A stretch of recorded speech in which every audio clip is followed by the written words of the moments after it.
Hi everyone, just a quick video, haven't done this for a long time. I'm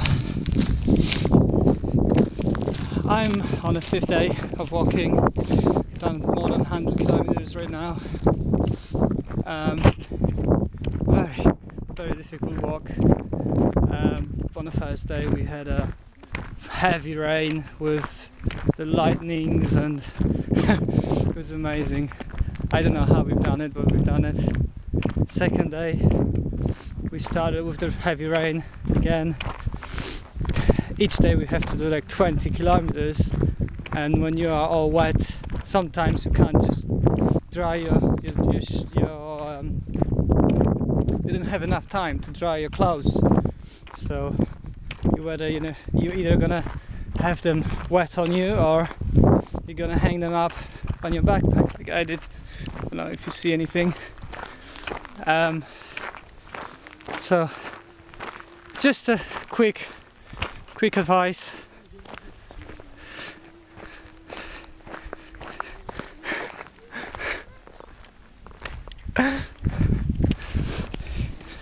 Quick advice on the essentials, because I said I'm gonna tell you what you should take, or what I took and I think is essential, or what I took and I think is useless.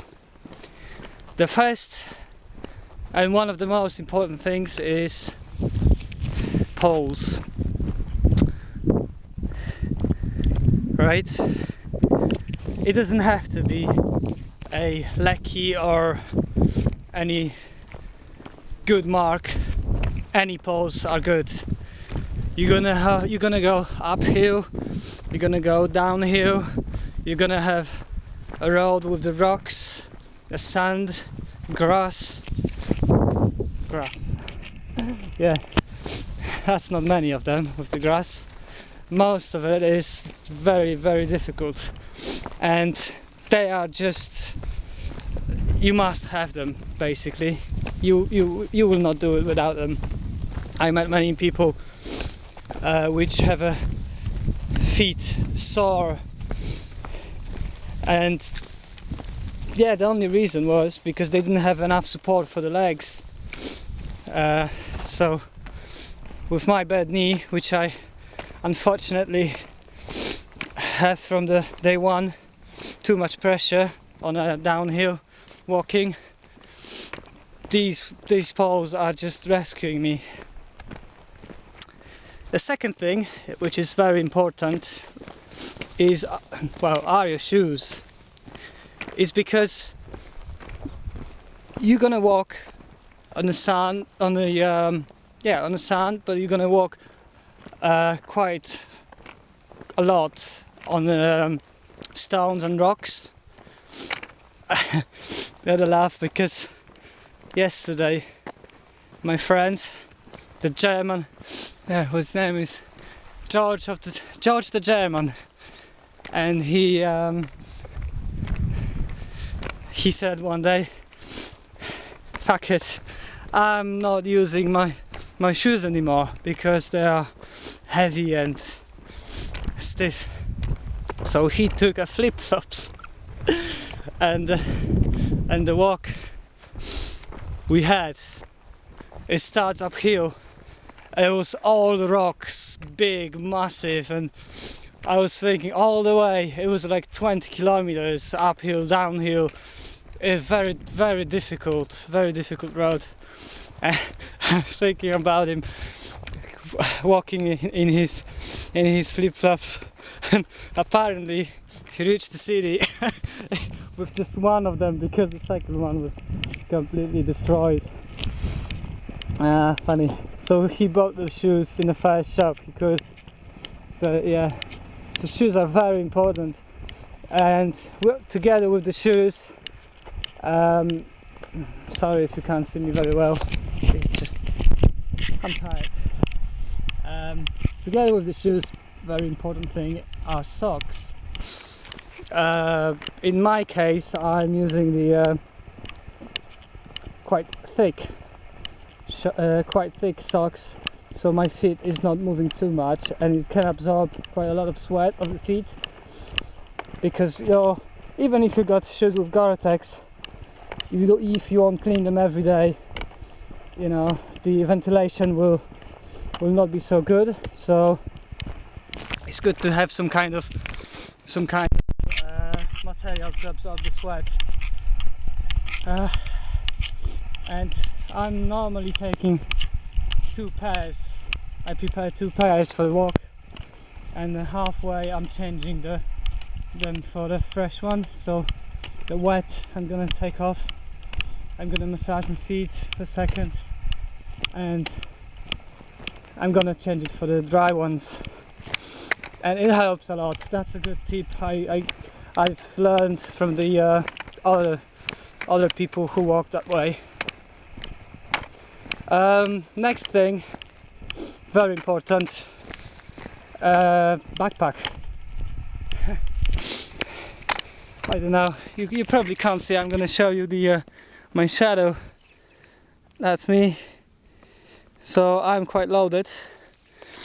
Yeah, now I'm going on the standard road, probably just for a minute. Oh yeah, just like I said, there is a sign. We're going that way. So backpack, don't take it too big, don't take it too heavy. Things like maps, truly they are not essential, because each turn is marked. Along the way, every 200 meters, sometimes 50 meters, you're gonna see a yellow arrow. On the stones, they are marked with paint. On the stones, on the road signs, on the footpaths, everywhere, on the houses. It's just you can't get lost. But if you will, like in my case, twice, there is always someone who will direct you. Yesterday I was lost for a second.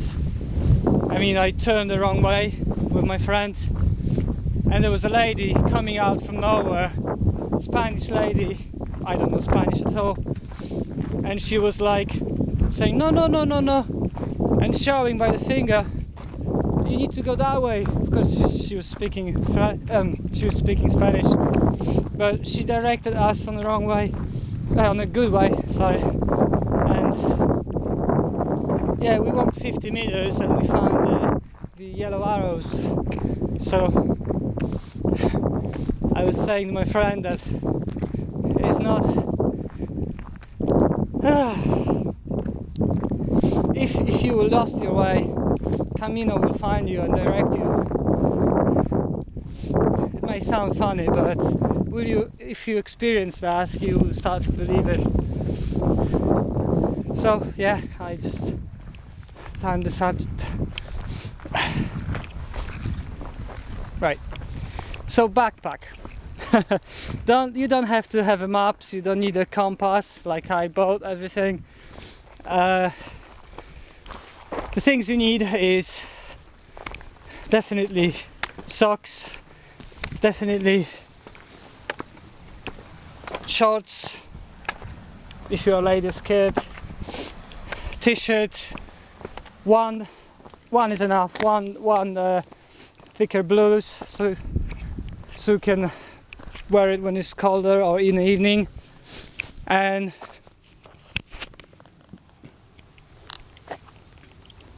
the rain cover.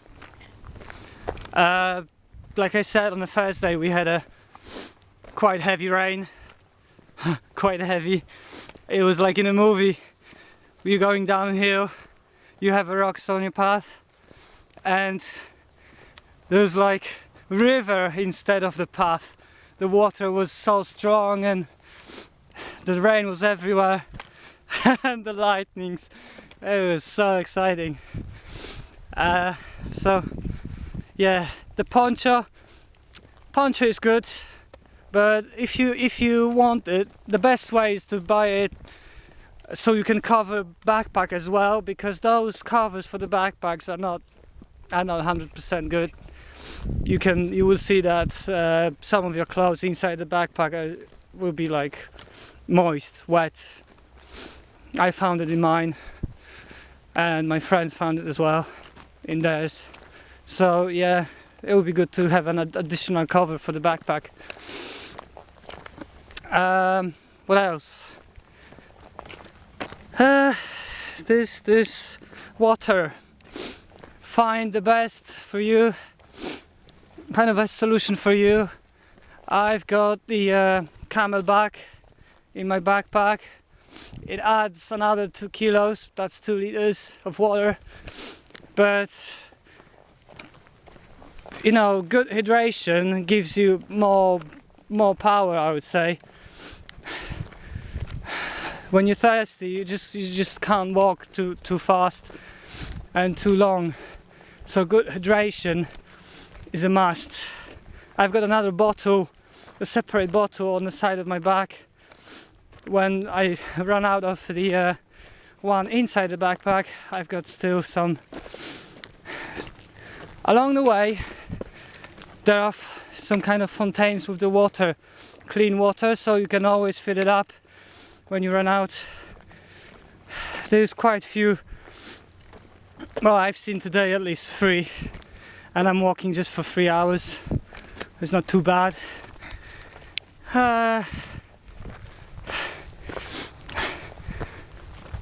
So yeah, that's the beginning. I've got about 10 kilometers to walk. I've done 10 or somewhere around.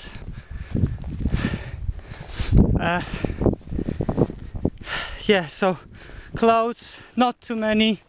There are washing machines on the road, there are drying machines as well in some albergues. You can always clean it by your hand and just hanging outside the albergue. Normally there's a place for it, and you will be walking much lighter and much easier. What's next? It's good to have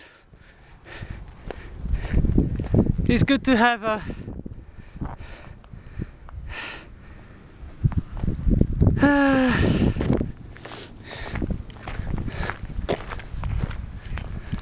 just to show you sign, so I know I'm not lost. Oh, there's another pilgrim somewhere in the front.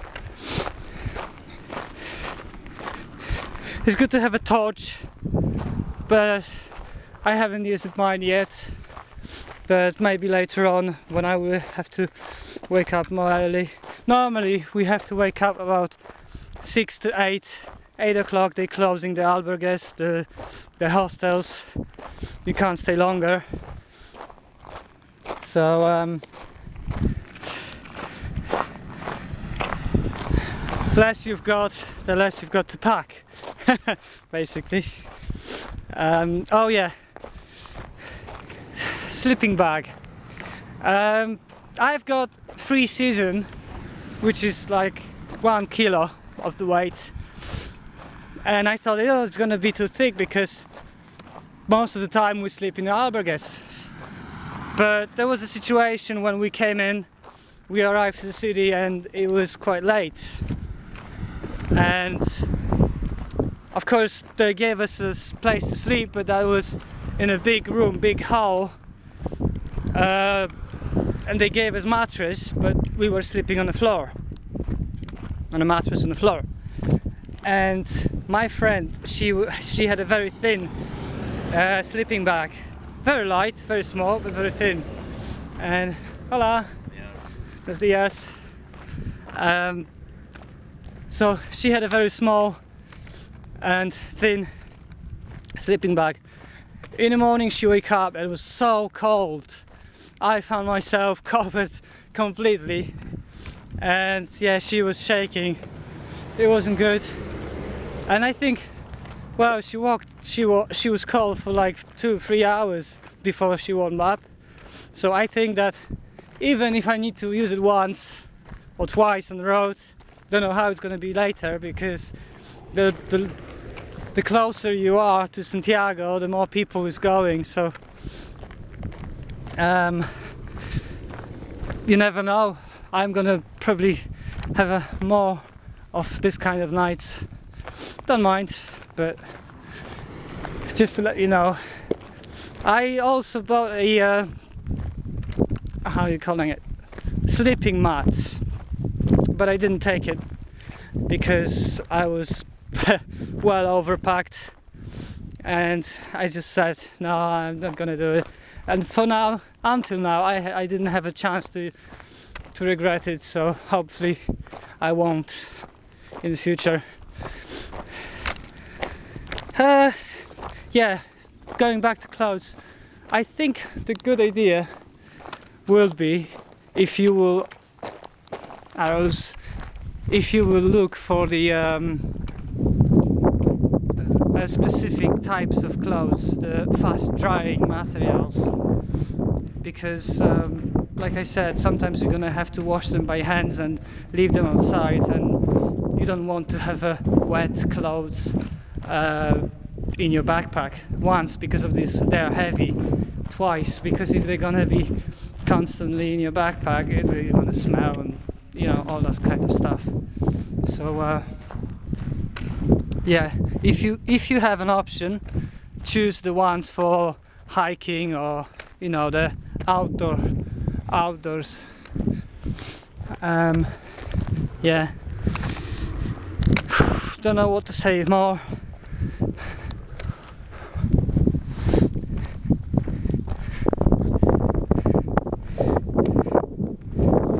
Camera. Yeah, camera. Just gonna show you. Don't know if you're gonna see it. I'm parked with the my camera, DSLR, and to be honest, for most of the time it's just a pain in the ass. It's bloody heavy. I'm not using it that much, mainly because it was so difficult for me to start with this journey. Like I said, I am still quite overpacked. I need to throw away some things because there's no point to carry them 800 kilometers if I'm not gonna use them. But yeah, camera, I'm gonna start using it more often. I feel much better right now. My body feels much stronger. So yeah, I will be doing more videos from now on. I've got a small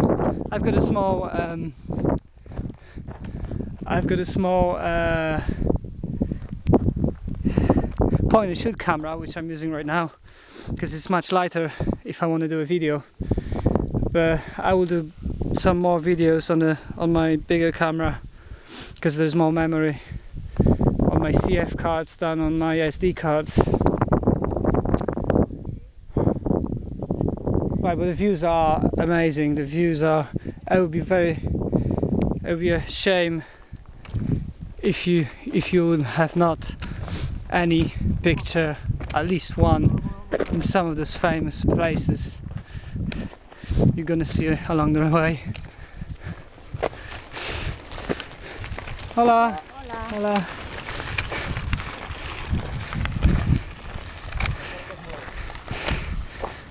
Just to clarify it, you can do Camino on your feet as well as on your bike. But okay, hola. I met a guy, Spanish guy, speaks very small English, and today morning we found a road which actually splits into two ways, both of course Camino. One is going uphill and then downhill. The second one is going next to it's just easier road, but 2 kilometers longer. So we choose the shorter one, but more difficult. He chose different one, and now he asked me where I'm coming from because he hasn't seen me. But I just remind him that there was 2 ways to go.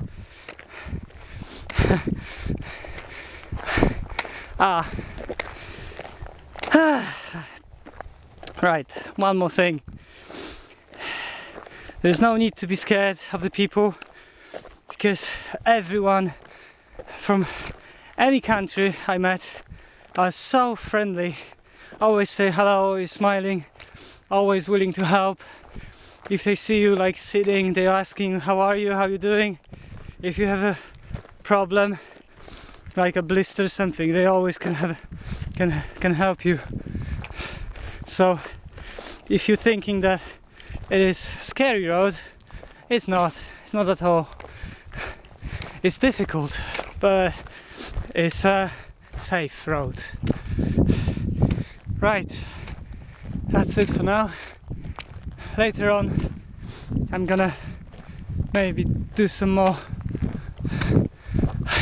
It's funny because I've been talking too much to my friend I met on the first day, and we walk constantly together since then. And all the things I wanted to say to the camera I told to this lady, and now I don't know what to talk about. So maybe along the way I'll do some more videos. Buen camino!